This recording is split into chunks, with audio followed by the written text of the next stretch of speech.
Okay friend, in this video I will convey a little material about data, population, sample, and data presentation. Before delving with our material in this video, I will introduce myself. Please introduce, my name is Okris Al-Fadri from Indonesia Technocrat University. Okay, let's discuss the material directly. Kita masuk ke materi dasar statistik. Yang pertama yaitu data. Data adalah informasi atau fakta yang dikumpulkan atau direkam dalam berbagai bentuk, seperti angka, teks, atau gambar. Data merupakan bahan mentah yang digunakan dalam analisis statistik. Dalam konteks ini, kita akan memahami definisi data dan mengidentifikasi dua jenis data utama, data kualitatif dan data kuantitatif. 2. Populasi. Populasi adalah keseluruhan subjek atau elemen yang menjadi fokus analisis statistik. Misalnya, jika Anda melakukan penelitian tentang penduduk sebuah kota, populasi akan mencakup semua penduduk kota tersebut. Ini akan menjelaskan konsep populasi dan mengapa pemahaman tentang populasi penting dalam statistik. Yang ketiga, yaitu ada sampel. Sampel adalah subset atau sebagian kecil dari populasi yang dipilih untuk mewakili populasi. Pengambilan sampel adalah langkah penting dalam statistik karena seringkali tidak praktis atau ekonomis untuk mengumpulkan data dari seluruh populasi. Di bab ini akan membahas definisi sampel dan menggarisbawahi pentingnya pengambilan sampel yang baik untuk mendapatkan hasil statistik yang dapat dipercaya. Keempat, yaitu penyajian data. Penyajian data melibatkan cara mengorganisasi dan menyampaikan data agar mudah dipahami. Dalam bab ini kita akan mempelajari penggunaan tabel dan diagram sebagai alat utama dalam penyajian data. Jenis-jenis diagram seperti diagram batang, diagram lingkaran, dan diagram garis akan dijelaskan. Penyajian data yang baik sangat penting dalam menyampaikan hasil analisis statistik kepada orang lain.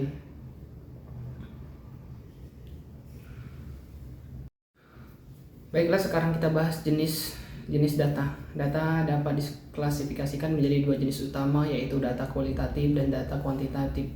Data kualitatif, jenis data ini merujuk pada data yang bersifat deskriptif atau kualitatif. Ini berarti data kualitatif menggambarkan karakteristik atau atribut tertentu dan biasanya tidak dapat diukur dalam angka. Contoh data kualitatif termasuk jenis kelamin, warna mata, merek produk, atau status pernikahan. Data kualitatif dibagi lagi menjadi data nominal dan data ordinal. Data nominal hanya mengkategorikan elemen dalam kategori tanpa urutan, sedangkan data ordinal mengurutkan elemen dalam kategori dengan tingkat atau tingkatan relatif. Kemudian ada data kuantitatif. Data kuantitatif adalah data yang diukur dalam bentuk angka dan dapat diperlakukan dalam operasi matematis. Data ini memberikan informasi tentang banyak atau seberapa banyak. Data kuantitatif dibagi menjadi data interval dan data rasio. Data interval memiliki nol yang bukan nol mutlak dan dapat digunakan untuk perbandingan. Sementara data rasio memiliki nol mutlak dan dapat digunakan untuk perbandingan yang lebih berarti, seperti data tinggi, berat badan, dan umur. Berikutnya kita bahas juga pentingnya populasi dan sampel. Populasi merujuk pada seluruh kelompok atau elemen yang menjadi fokus dalam studi statistik, dan pemahaman tentang populasi adalah landasan untuk membuat generalisasi yang kuat dan dapat diandalkan tentang karakteristik atau fenomena yang ada dalam populasi tersebut. Namun, seringkali mengumpulkan data dari seluruh populasi menjadi tidak praktis atau mahal. Inilah saat pentingnya sampel menjadi jelas. Sampel yang merupakan subset dari populasi memungkinkan kita untuk mengambil representasi yang cukup untuk dianalisis. statistik dengan menggunakan sumber daya yang lebih efisien, namun penting untuk memilih sampel dengan bijak, sehingga sampel yang digunakan mencerminkan karakteristik populasi dengan baik. Sampel yang baik membantu mengurangi bias dan kesalahan dalam analisis statistik, sehingga kesimpulan yang diambil dari sampel tersebut dapat digeneralisasikan ke seluruh populasi dengan tingkat keyakinan yang lebih tinggi. Oke, sekarang kita bahas ke materi pengambilan sampel. Proses pengambilan sampel adalah proses pemilihan sekelompok elemen atau individu dari populasi yang akan digunakan untuk mewakili seluruh populasi. Ini adalah tahap penting dalam analisis statistik, dan prosesnya melibatkan langkah-langkah seperti menentukan ukuran sampel yang diperlukan, memilih teknik pengambilan sampel, dan pengumpulan data dari sampel. Proses ini perlu dilakukan secara hati-hati dan tepat. Contoh teknik pengambilan sampel. Dalam materi ini kita akan mempelajari beberapa teknik pengambilan sampel yang umum digunakan, termasuk sampel acak sederhana. Dalam metode ini, setiap elemen dalam populasi memiliki peluang yang sama untuk dipilih. Kemudian kita masuk ke sampel berstrata. Populasi dibagi menjadi beberapa strata, dan kemudian sampel diambil secara acak dari masing-masing strata. Sampel berkelompok. Berikutnya kita masuk ke sampel berkelompok.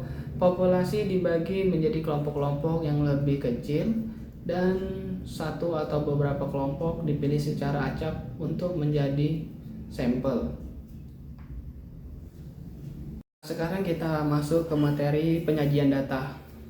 Penggunaan tabel dan diagram dalam statistik. Penyajian data adalah cara untuk mengorganisir dan mengkomunikasikan data dengan cara yang mudah dipahami. Dalam statistik, tabel dan diagram adalah dua alat utama yang digunakan untuk tujuan ini. Tabel adalah tata letak berbasis teks yang digunakan untuk menyusun data dalam bentuk baris dan kolom, sementara diagram adalah representasi visual data. Berikutnya ada jenis-jenis diagram. Dalam materi ini kita akan memahami berbagai jenis diagram yang umum digunakan dalam statistik, termasuk diagram batang atau bar chart. Digunakan untuk menggambarkan data kualitatif atau kuantitatif dalam bentuk batang atau kolom vertikal. Ini membantu membandingkan data di antara kategori atau grup. Yang kedua yaitu ada diagram lingkaran atau pie chart. Digunakan untuk menggambarkan proporsi data sebagai bagian dari keseluruhan. Cocok untuk data kualitatif yang memiliki kategori eksklusif. Kemudian ada diagram garis atau line chart. Digunakan untuk menggambar tren perubahan data seiring waktu, berguna untuk data kuantitatif yang terhubung. Mengapa penyajian data penting? Penyajian data yang efektif membantu audiens untuk lebih mudah memahami dan menafsirkan informasi. Ini juga membantu dalam merangkum data yang kompleks menjadi bentuk yang lebih sederhana, mudah dicerna dalam konteks statistik. Penyajian data yang baik juga membantu dalam pengambilan keputusan dengan memberikan pandangan yang jelas dan visual tentang informasi statistik. Baiklah teman-teman, dari materi yang saya sampaikan tadi dapat disimpulkan data adalah inti dari segala hal, dan pemahaman yang kuat tentang konsep-konsep dasar seperti jenis data, pengambilan sampel, dan penyajian data adalah kunci untuk membuat keputusan yang baik dan menganalisis dunia yang semakin diperkaya dengan data. Dalam pengambilan keputusan yang berlandaskan data, pemahaman yang mendalam tentang data memberi kita keunggulan dalam mengidentifikasi tren, memahami pola, dan membuat prediksi yang lebih baik.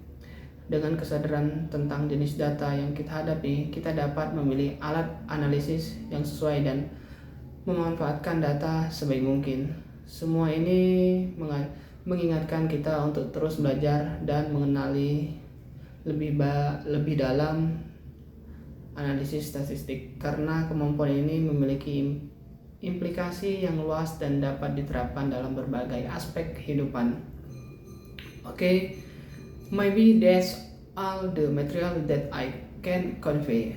If there is a wrong word, apology, and if there is something you want to ask, you can ask in the comments columns. I end the video this time. Wassalamualaikum warahmatullahi wabarakatuh. See you in the next video.